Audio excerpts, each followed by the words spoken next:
Hello everybody, I am S.K. Sinha and today is the 16th lecture on photogeology and remote sensing, and virtually this is part 3 of this aerial photo and image interpretation.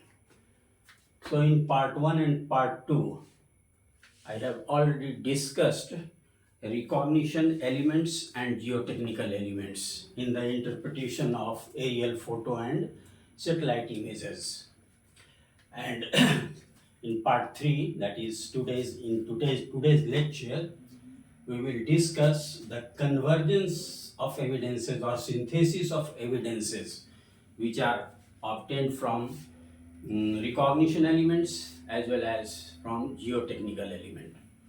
तो आज हम लोग जो geotechnical as well as recognition elements जो थे उनसे जो evidences हम ऑब्टेन करेंगे, कलेक्ट करेंगे, उसको सिंथेसाइज करके we will arrive at certain conclusions.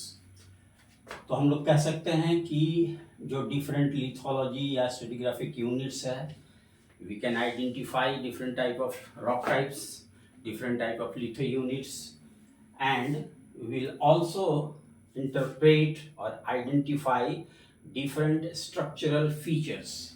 So different structural elements will also be discussed today in this interpretation.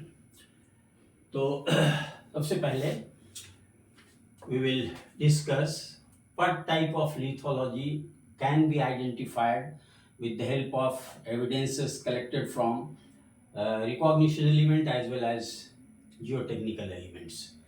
So broadly, we can divide the rocks into 3 broader categories: igneous rocks, sedimentary rocks, and metamorphic rocks. So we will start with the sedimentary rocks. So sedimentary rocks are by far the most important rock on the surface of the earth. और area wise ये 75% होता है, मतलब they form a thin layer on the surface of the earth. तो sedimentary rocks abundant है, 75% of the land is occupied by sedimentary rocks. और जो important sedimentary rocks हैं they are sandstone, conglomerate, shale, siltstone, limestone, dolomite etc. So these are important sedimentary rocks. तो इसको, इन sedimentary rocks को हम कैसे identify कर सकते हैं on aerial photo and image? तो उसके लिए जो geotechnical element as well as जो रिकॉग्निशन एलिमेंट्स के जो एविडेंसेस हैं उसको हम सिंथेसाइज करेंगे. तो जो in general, if you talk in general, then the sedimentary rocks are characterised by bedding, jointing and moderately resistant to erosion. So they are not much harder, so they are moderately resistant. If the rocks are highly compacted and consolidated like massive sandstone, तो वो हो सकता है, otherwise इनका जो resistance है moderate है to erosion. Sorry, erosion erosion and they show layered sequence with tonal and other variations from layer to layer. तो सेडिमेंट्री रॉक्स में जो वेरिएशन, टोनल वेरिएशंस होगा, सेडिमेंट्री रॉक्स लेयर के फॉर्म में मिलता है, so there may be tonal variation layer to layer. और एक चीज़ और है जनरल, जो सेडिमेंट्री रॉक्स है, डिफरेंशियल इरोजन अगर है तो it may form cuesta, hogback, resequent and off-sequent slopes. So these features are mostly associated with these sedimentary rocks. अब हम लोग जो मेजर सेडिमेंट्री रॉक्स हैं, इंपॉर्टेंट सेडिमेंट्री रॉक्स हैं, उसको हम कैसे on the aerial photo as well as satellite image उसको हम लोग कैसे आइडेंटिफाई कर सकते हैं? तो सैंडस्टोन एंड कॉन्ग्लोमरेट लगभग एक टाइप का रॉक है and they are well cemented mostly. तो वेल सीमेंटेड जो सैंडस्टोन्स हैं they form positive features. Positive features means highland, negative feature means lowland. So they form positive topography such as cliffs, escarpment, mesa, butte. These are very important structures, mostly in the horizontal bed. We will discuss later on. So these are important structures which are associated with sandstone and conglomerate.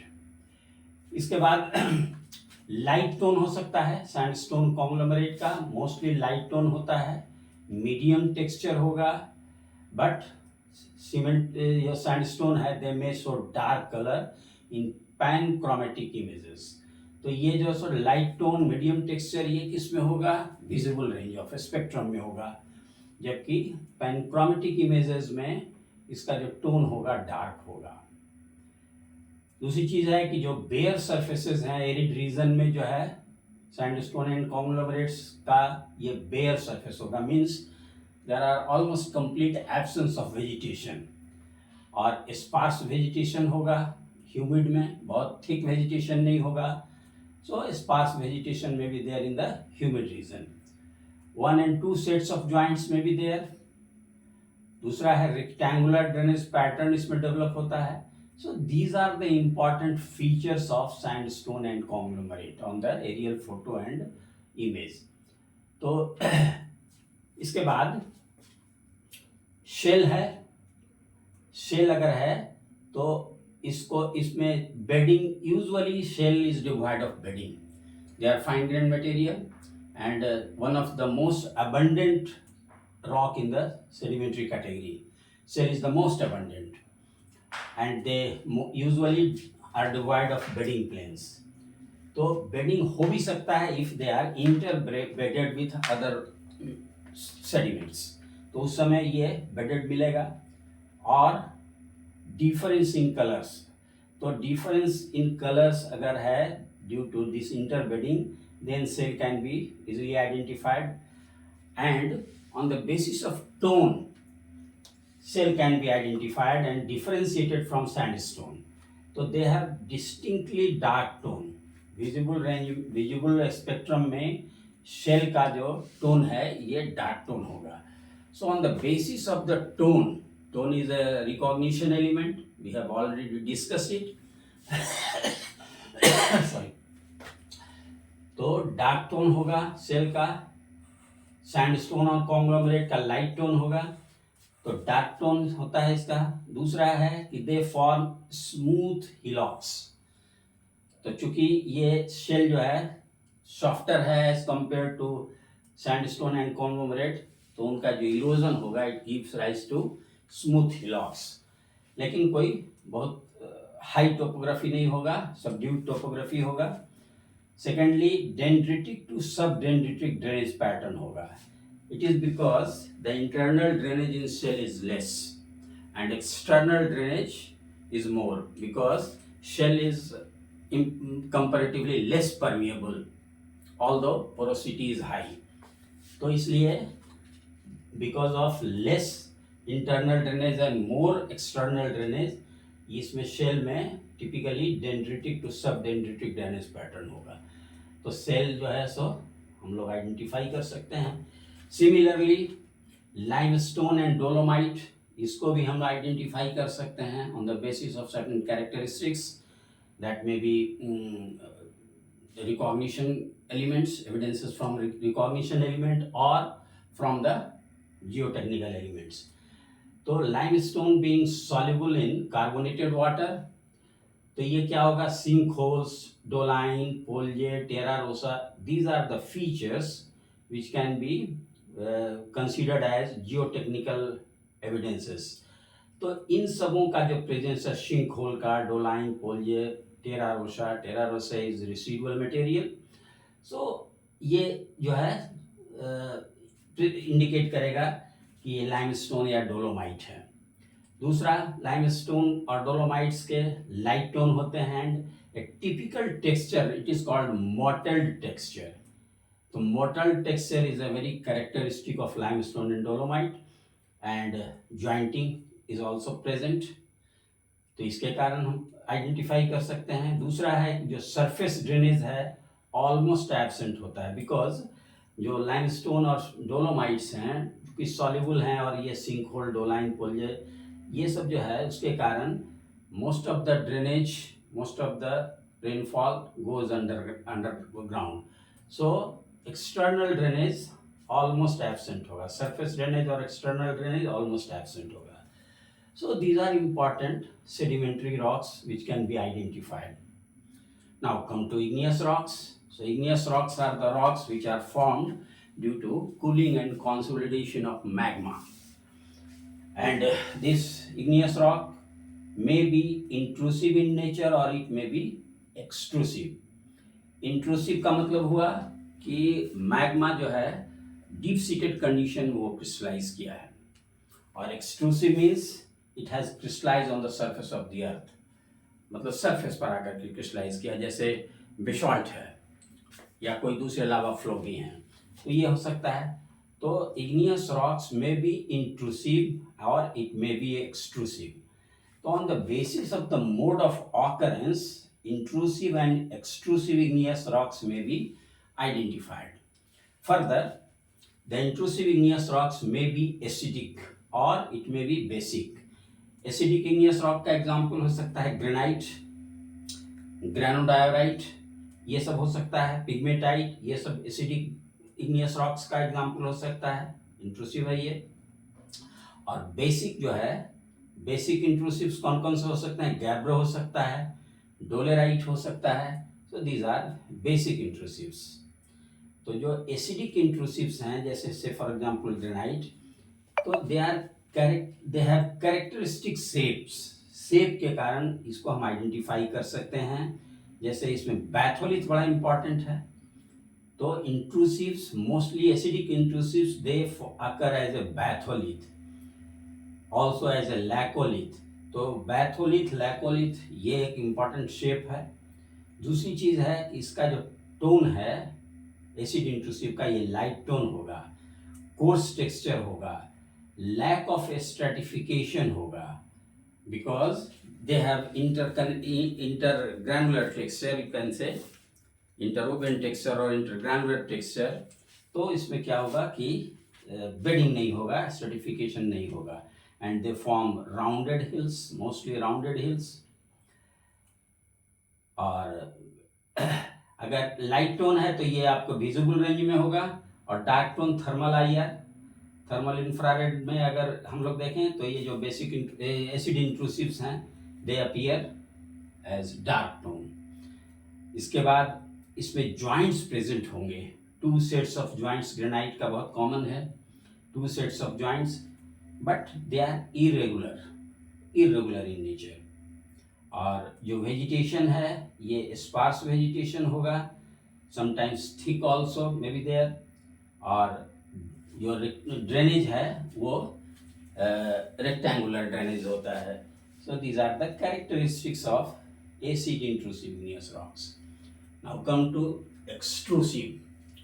तो extrusive igneous rocks acidic lava भी हो सकता है, rhyolite, this is volcanic equivalent of granite.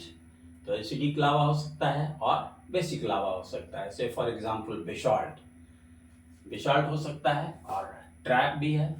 Best example of trap is Deccan trap. तो ये हो सकता है.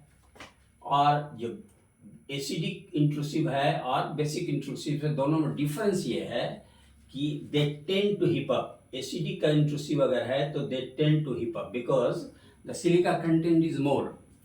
तो एसिडिक इंट्रूसिव होने से सिलिका कंटेंट इसमें ज़्यादा होता है. एसिडिक में जो silica content it is more than 66%, whereas in basic magmas the silica content is less than 66%.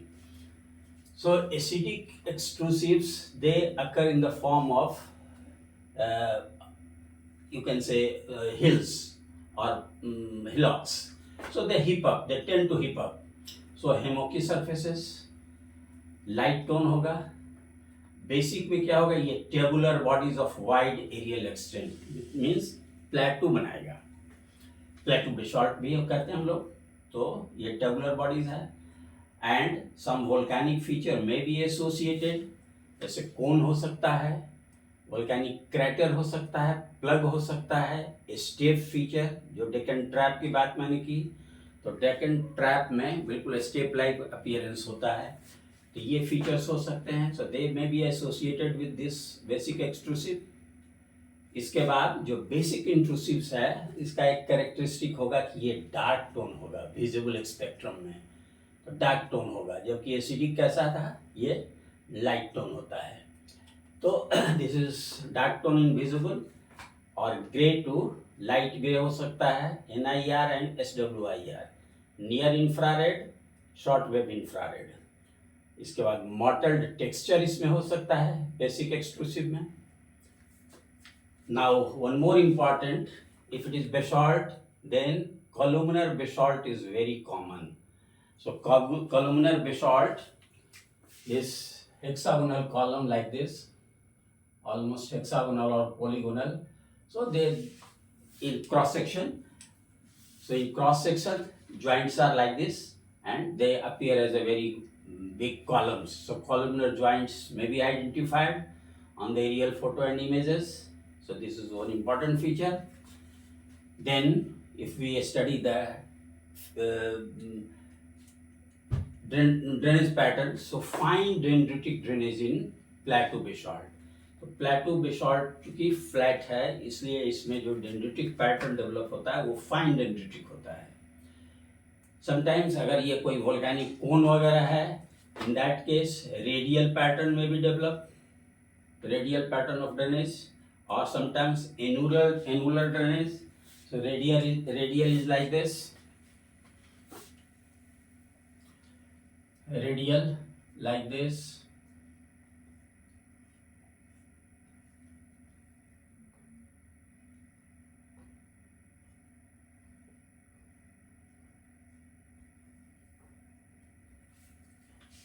so if there is volcanic cone, then the radial pattern of drainage will be like this. And if it is eroded dome, then annular pattern may develop like this, like this, like this, like this. तो ये हो सकता है। So this is all about igneous rock, that is intrusive as well as extrusive. Now the third category, that is metamorphic rocks. So metamorphic rocks are the product of temperature and pressure on any pre-existing rock. That may be igneous rock, or that may be sedimentary rock, or even some older metamorphic rocks of low grade also. So metamorphic rocks may be derived from igneous rocks or sedimentary rock or older metamorphic rock. तो ये metamorphic rocks का एक characteristic ये है कि they have got a very characteristic fabric.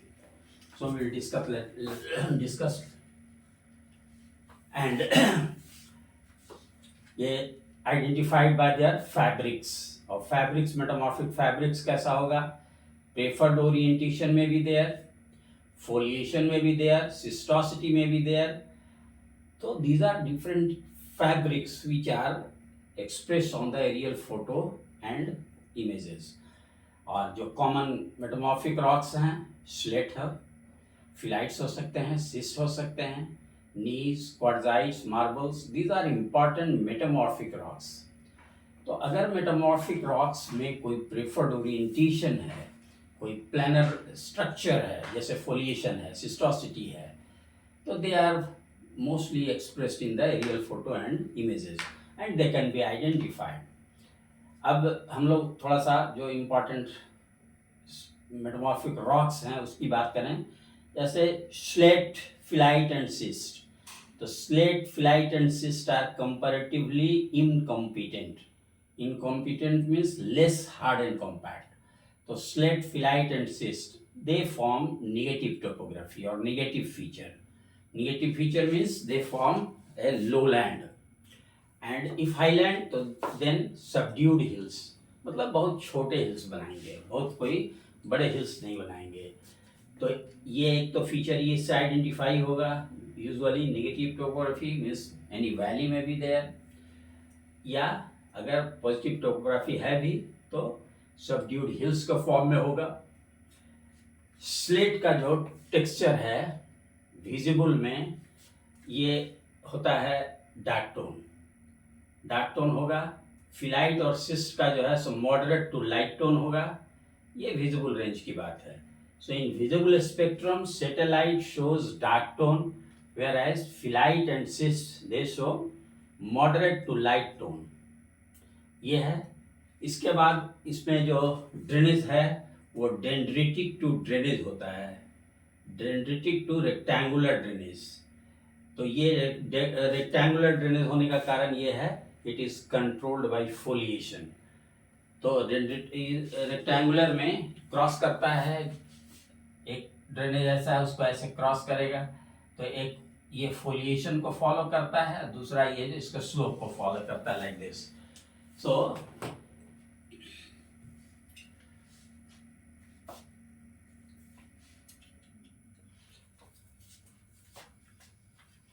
इसके बाद एक और इम्पॉर्टेंट कैटेगरी मेटामॉर्फिक रॉक का, दैट इज नीस, और दूसरा हो सकता है क्वार्ट्जाइट. तो they are very hard and compact, very resistant to erosion, gneiss and sis.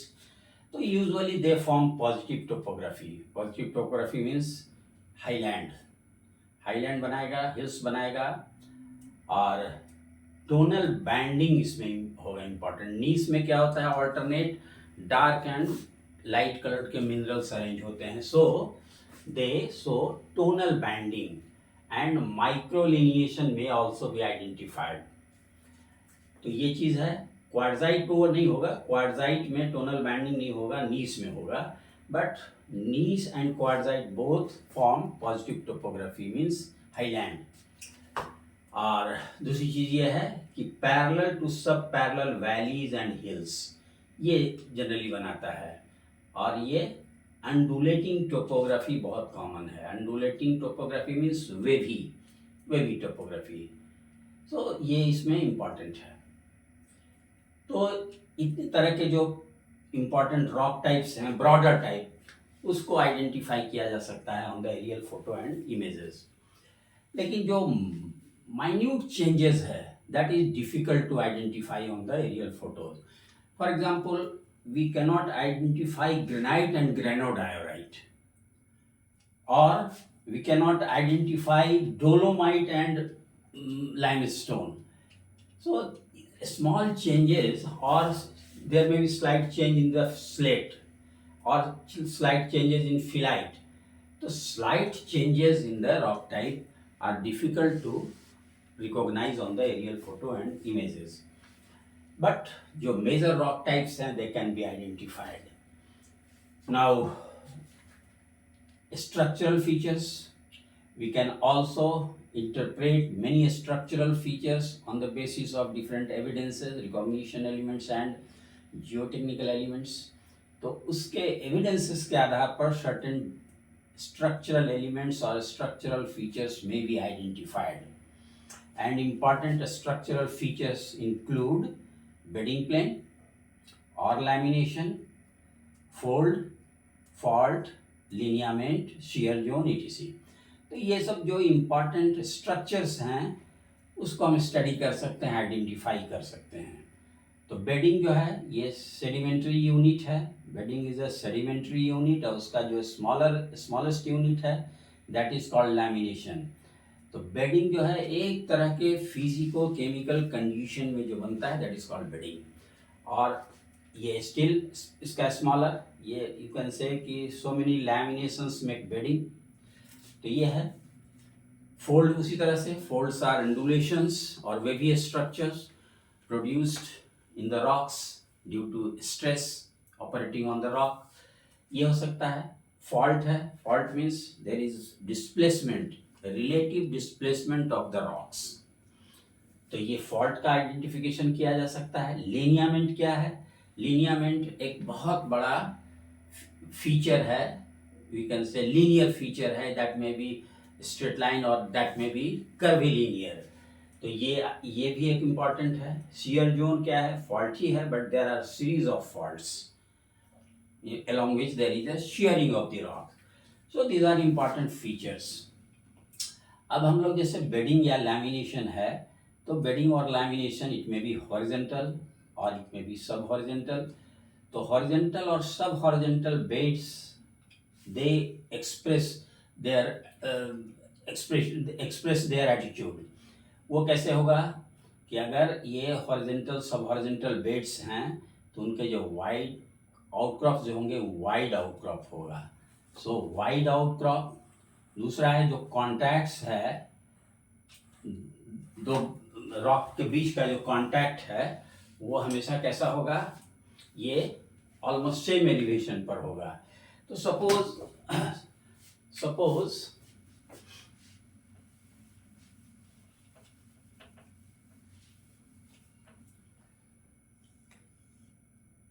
if it is a horizontal bed, so the contact between any two rock, so it will be at the same elevation all around the hill. So this may be identified also. तो ये हो सकता है कि contracts at the same elevation, हर तरफ बराबर होगा। अगर वो इंक्लाइन होगा तो डिफर करेगा। तो ये है। सेकेंडली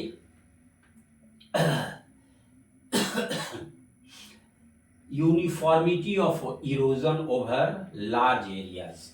तो इरोजन भी यूनिफॉर्म होगा एक लंबे एरिया में। Covered by scree and talus. तो scree and talus they are virtually erosional products. तो ये जो इरोजनल प्रोडक्ट्स हैं, there are less chances of transportation if the beds are horizontal to sub horizontal, so they may be usually covered by scree and talus. Secondly, development of plateau, mesa and butte. तो plateau, flat top, large flat top,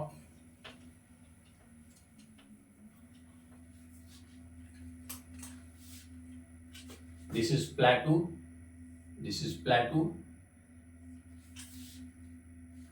or mesa and butte, steep sided, flat top, or usually they are having some hard and resistant bed at the top. So this is mesa, or small hoga तो that is called butte. This is mesa. Butte is smaller in dimension, like this, or it may be like this, like this. So this is butte.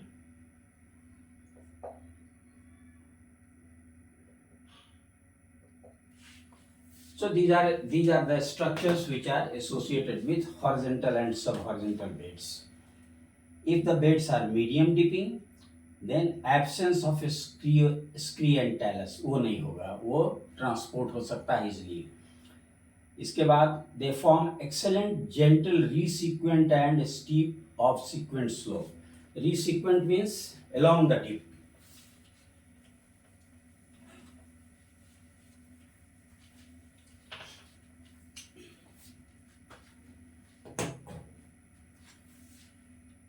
Suppose this is dip direction of the bed. So this is resequent slope. Resequent slope. And this slope is called off-sequent.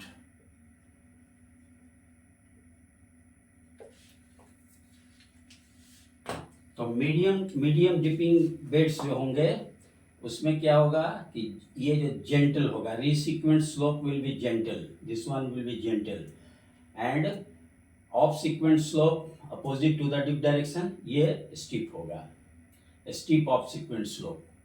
तो ये हो सकता है medium dipping में। Cuesta and hogback topography होगा।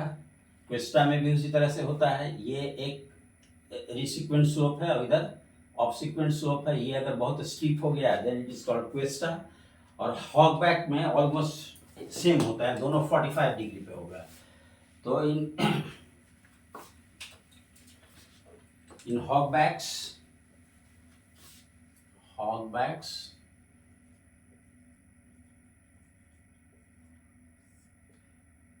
almost the same. This is resequent slope, this is resequent, and this is off sequent. So in both the cases the slope is almost the same and almost 45 degree. So this is hogback. So hogback and questa topography is common in medium dipping beds. If the beds are steeply dipping or vertical, तो क्या होगा कि हमेशा इसका जो outcrop होगा straight होगा, irrespective of topography. If the bed is like this vertical, then its outcrop will be straight, always straight. किसी भी तरह का टोपोग्राफी हो, इसका अगर हम लोग यहाँ से फोटो लेंगे तो it will be straight, the outcrop will be straight. So most characteristic feature of vertical beds or strictly diffuse beds. So almost a straight outcrop. Resequent and obsequent slope equal, इसमें भी उसी तरह से रीसीक्वेंट of sequent slope जो है ये almost equal होगा. Trellis drainage बहुत कॉमन होगा. तो ये हो गया. इसके बाद दो इंपॉर्टेंट और स्ट्रक्चर है, that is fold and faults. तो folds and faults may also be identified